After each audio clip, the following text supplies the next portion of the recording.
সে গণভোট হবে। বিএনপি কিন্তু ঘরের মধ্যে এইগুলা স্বীকার করে এসেছে, গণভোটে যে সমস্ত জিনিস থাকবে। এই গণভোটে হ্যাঁ বা না ভোট দিতে হবে। হ্যাঁ ভোট দিলে কি কি পাবেন? আপনি 12টা জিনিস পাবেন। 12টা কিভাবে আগামী রাষ্ট্র চলবে সেটা ঠিক করতে পারবেন। কি কি সেটা একটা একটা করে বুঝে দেখি, শুনেন মন দিয়া। আপনি কি এমন একটা বাংলাদেশ চান যেখানে তত্ত্বাবধায়ক সরকার, নির্বাচন কমিশন, সরকারি কর্ম কমিশন মানে যেটাকে পিএসসি বলা হয়, এটা গঠনে সরকারি দল এবং বিরোধী দল একত্রে কাজ করবে? সুন্দর কথা না? 2 নাম্বার, সরকারি দল ইচ্ছা মতো সংবিধান সংশোধন করতে পারবে না। সুন্দর না কথাটা? 3 নাম্বার, সংবিধানের গুরুত্বপূর্ণ পরিবর্তনের ক্ষেত্রে গণভোটের বিধান চালু হবে। সুন্দর না? আমরা সবাই মিলে ভোট দিয়ে ঠিক করব।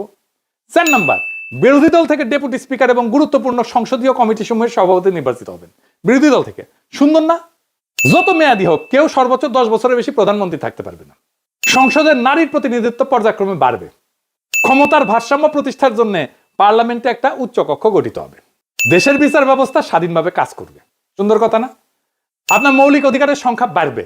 কি রকম একটা মৌলিক অধিকার হইতেছে, ইন্টারনেট সেবা কখনো বন্ধ করা যাবে না, এটাকে মৌলিক অধিকার হিসেবে ঘোষণা দিবে। তার হাসিনা এটা বন্ধ করে দিছিল। দণ্ডপ্রাপ্ত অপরাধীকে রাষ্ট্রপতি ইচ্ছা মতো ক্ষমা করতে পারবে না। ফাঁসি দিলেও তো ক্ষমা করে দেয়, জেল দিলেও ক্ষমা করে দেয়। রাষ্ট্রপতি এবং প্রধানমন্ত্রী ক্ষমতার মধ্যে ভারসাম্য থাকবে।